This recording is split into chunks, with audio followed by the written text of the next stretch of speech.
Welcome back to the Coach on Campus program at GNA University, where we are with the hospitality students today, talking about the growth opportunities in the service sector, talking about the challenges. We've discussed multiple things. We've discussed how to succeed in interviews. We've discussed communication skills. And let us now move forward to the next question.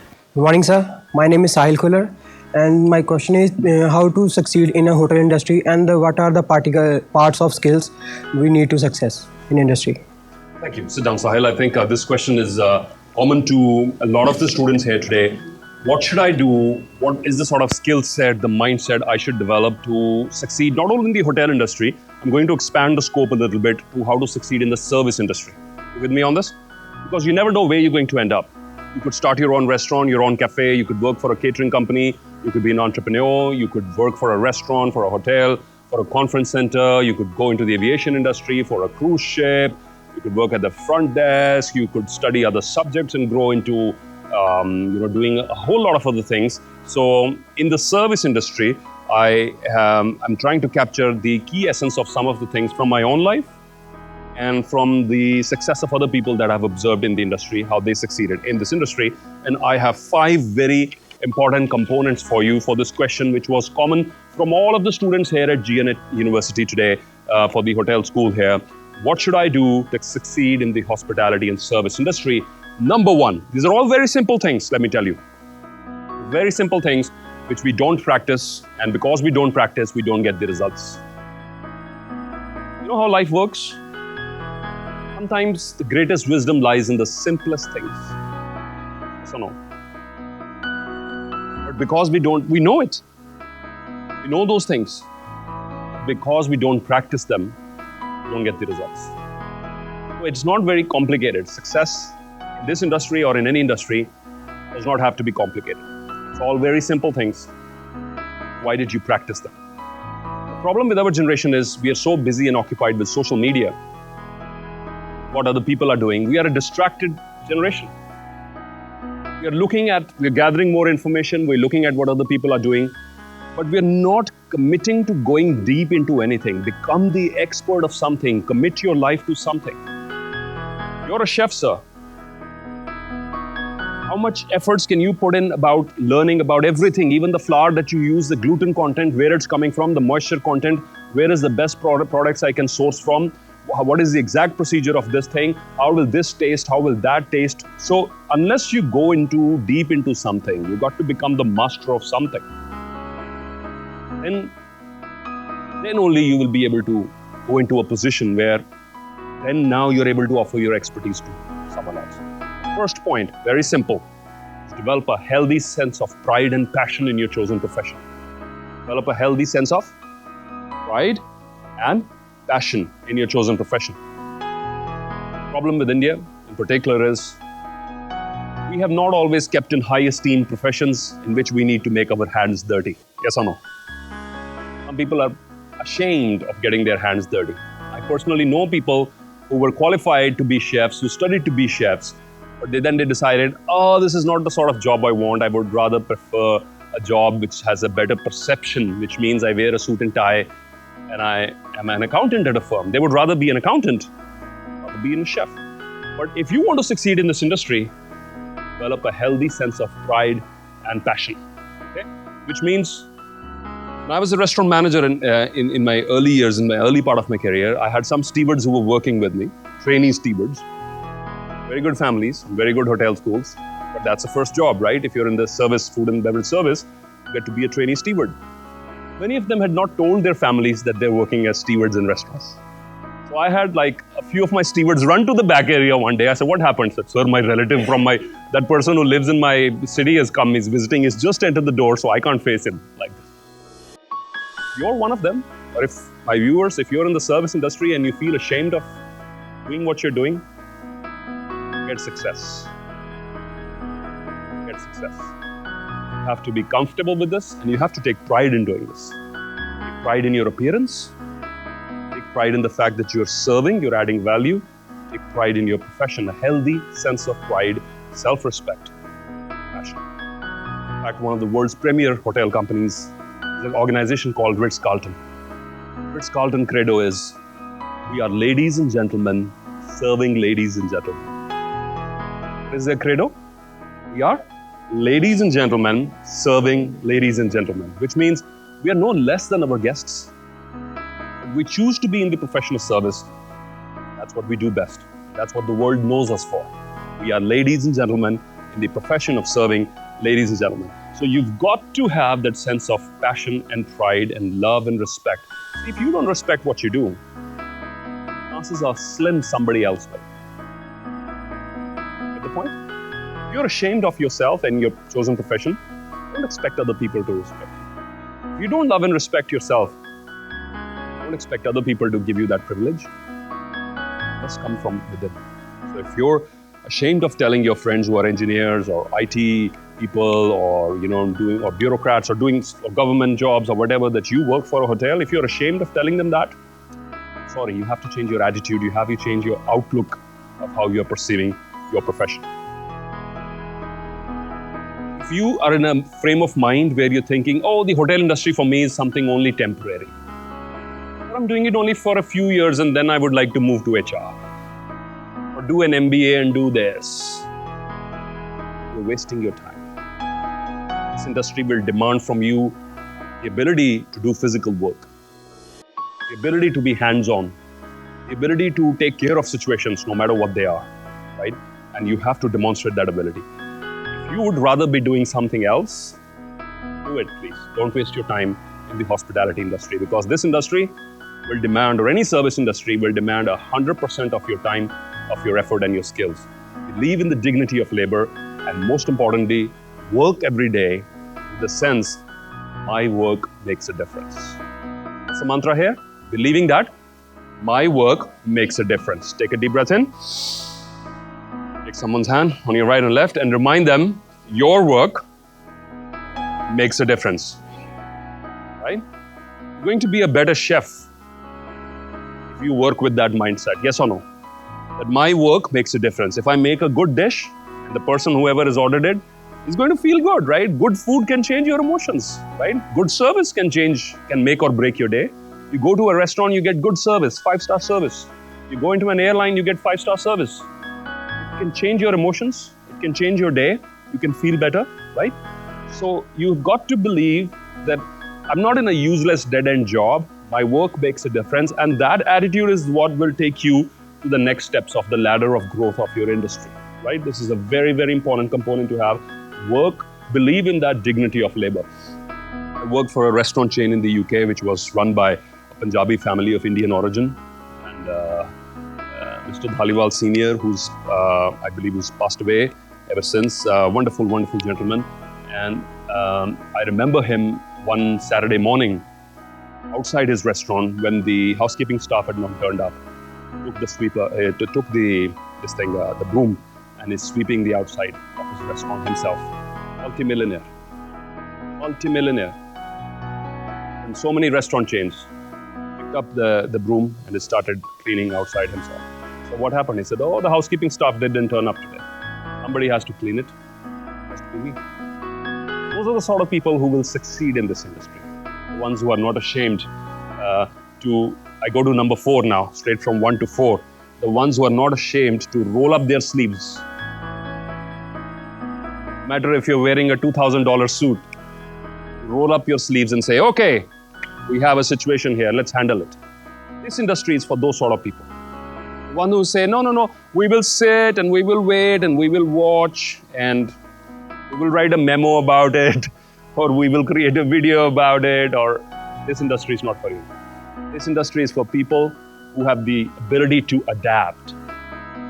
It is going to demand multiple skills from you. You will be a security person someday. I've had situations as a food and beverage manager when I have to do the job of the security person also, because the hotel does not have full-time security staff. One of my bartenders was being abused by a drunk customer. Physically threatened. Step into that situation and take care of your team. You've got to do what it takes to take care of that situation. Therefore, adaptability. You're someone who's linear. You're thinking step A, step B, step C. Let me open the manual and see what the manual says. This industry is not for you. You're someone who can roll up your sleeves. You're flexible. You can adapt. You're creative. You can jump from one situation to another. You can reinvent. It's definitely because the entrepreneurs. I remember Sahil, you posed that question about entrepreneurs. Entrepreneurs, you'll have to be your own accountants also. You'll have to manage your cash flow also. You'll have to do your own purchasing. You'll have to do your own quality checks. You are your own housekeeper. At times, you've got to do 10 or 15 jobs. You're your own marketing department. You are your own branding department. You're doing so many jobs. And then you're doing your core thing, which is the catering business. So this is a key skill to succeed in the service industry as an entrepreneur and as a profession is the adaptability. Let me move to number 2, which is developing a service mindset or a service DNA. What is it? One of the key things of succeeding in this industry, develop a what mindset? Service minds. Also a service DNA. Till date, it's been 12 years I've moved from the hospitality industry. That I've been a motivational speaker, a keynote speaker, and a coach. But till date, I put on my suit in the morning and I'm standing in a hotel lobby anywhere across the world. I don't know, it's something in my body language. People still come up to me and they think I work for the hotel. They will ask me for directions. Do you know where their conference is? Do you know where the restrooms are? Do you know which floor the bar is on? Do you know what time the gym opens? And I'm looking, am I wearing a name tag for this hotel? Am I wearing the name tag of this property? I'm not. But it's something that has become a part of my professional DNA. One question, which is called, how can I help you? What's this question? How can I help? In my 9 years in the hospitality industry, this question served me well. Single question, how can I help you? In my 12 years as a motivational speaker, this question has served me very well. Same question, different professions. Okay? Still, before I go on stage, I ask my audience in my mind, how can I help this audience? How can I help you? It's now on a stage, earlier used to be in a hotel lobby, right? The platform has changed, the driving force remains the same. If you develop a service mindset, how can I make life easier for my customers? How can I make sure they have a pleasant experience when they come to eat food in my restaurant, when if I'm a caterer, when they are having that conference or whatever they're doing, if I'm a housekeeper, how can I make life easier, beautiful? If you love to serve, if you love to serve, if you love to make other people feel better, if you find joy in serving other people, this industry will take you places. This is really, really important. But at the same time, so I'm skipping, I'm all over the place, bear with me. There are no sequence, these points. At the same time, you also have to develop an entrepreneurial mindset. What is it? Entrepreneurial mindset, which means think like a business person. Even if you're in a job, think like a business owner. That no matter I have a service mindset, but I also got to take care of things like my cash flow. I also have to take care of my costing. I also have to take care of how long things are staying with me, cycle. So I'm not tying up too much things in the inventory. I also have to think of things like projections. How much food we're going to sell on next day, how many rooms we're going to sell, revenue optimization, other things. So along with the service mindset, if you go to this thing, which is what? Number 5 is entrepreneurial mindset, which means what? Learn to think like a business owner. I'm working as a steward in a restaurant, sir, okay? One situation is, I think, I just get only paid 4,000 rupees a month. Why should I bother? If I'm thinking from that perspective, what my body language would be like? Casual, right? I'm not too bothered. Next thing I'm thinking, I own this restaurant, or someday I will own a restaurant like this. Will you suddenly see a change in my behavior? Yes or no? Now thinking from a different perspective, I'm thinking like a business owner. Thinking this job today is a training for me to be a business owner tomorrow. How can I cut costs? How can I save on air conditioning? How can I market my products effectively? How can I get more customers come in? How can I share this feedback online? Sir, would you go to, what are the websites where food feedback is there? Feedback about restaurants? TripAdvisor, Zomato, right? Trivia, Trivago, Swiggy, and others, right? So I had a good experience.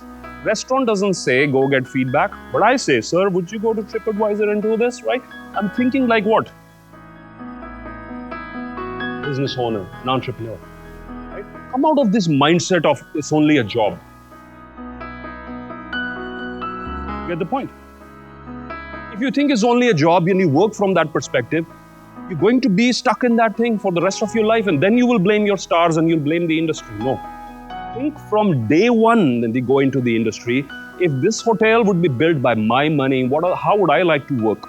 Think from that perspective. It's very, very important, right?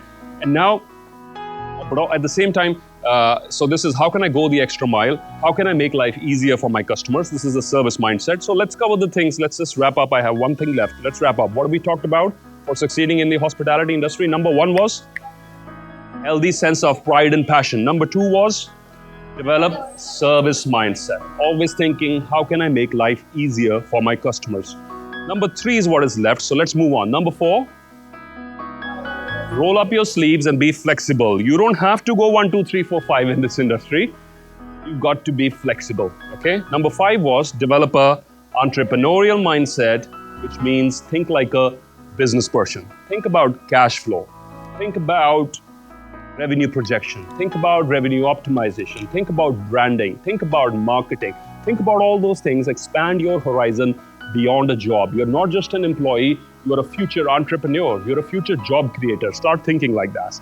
And now, the most important thing, most important skill, not only in the hotel industry, but any industry, learn to initiate. Take a deep breath in, please. And say out loud, I will learn to initiate, which means I will be proactive. Initiate a conversation. You're working in a hotel lobby and you see somebody who's lost. There are 2 minutes.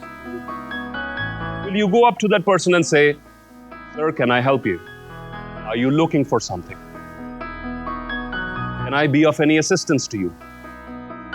If you're just standing there, he's looking around, and after 4 or 5 minutes, that person has to come to you and say, you know where this conference is? You're not doing your job. And your job will be replaced with a computer tomorrow. Let me remind all my viewers on YouTube as well, and all of you as well. If you're standing there, then we can replace you with Sophia the robot. Yes, no? And the person will come to Sophia the robot and say, hey Sophia, can you tell me voice recognition systems? They are world class these days, huh? Hello Siri, can you point me to the conference room, please? And Siri will tell you where it is. Take your first right, go 2 floors down, and you will find the conference room on your left. This is what Siri will do. But this is what many hotel people do also. Now, if a human being is there, he'll say, sir, come let me show you the way. Takes you, sir, go down this elevator, take your first ride, and the conference room is on your left. Sir, there are 2 conferences downstairs. One is for this company, the other one is in that company. Which company are you with, sir, today? I'm with X company. Sir, thank you. The conference for X company is on the right side. The other one is on the left side. This is human being, yes or no? Yes. Machine can tell. Machine is not, it's going to stand there. If you're just standing there, you will be replaced with a machine, mark my words. But if you're being proactive, if you are initiating, you're bringing in the human element, empathy. Empathy. If I would be in a 5-star lobby, I'm lost. I want somebody to help me, yes or no? And I extend that same privilege to my customers. Right? So learn to be proactive. Start in if you see somebody in the having your Michelin starred restaurant, world famous. If you see one customer, he's come in and he doesn't look too happy with the food. Machine will not detect this. Maybe they will. Next thing is the watch on the wrist is saying a message. This customer doesn't look very happy with the food. That might happen. But for you as a chef, for you as a restaurant manager, you go up to the table, say, introduce yourself. That is initiative, yes or no? My name is so-and-so. I'm the restaurant manager.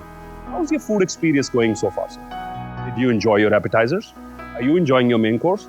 Are you being looked after by our service team? Is there something else I can get for you? Is what? All the art of initiative. Learn to ask questions. Learn to initiate a conversation. It's really, really important. I call it the power of going the extra mile. In the Chinese philosophy, they have a wonderful belief. They say, only when you go the extra mile, you become a free person. Only when you go the extra mile, you become truly free.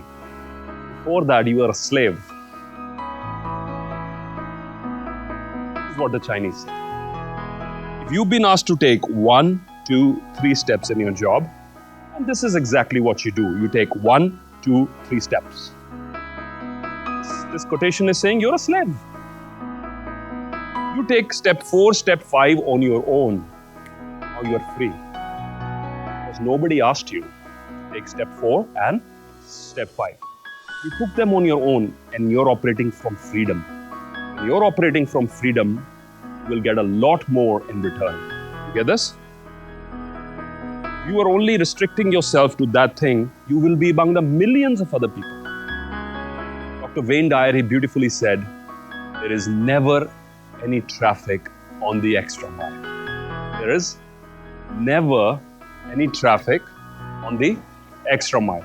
The extra mile is never crowded. You know where the crowd is? You know where the crowd is? Behind the line of expectations, behind the line of minimal requirements, the crowd is all there. Few crazy people decide to cross that line and go a few steps ahead on their own. You will never find traffic on this road. Why? Not many people will do this. Out of 1,000, 2 people. There's no competition.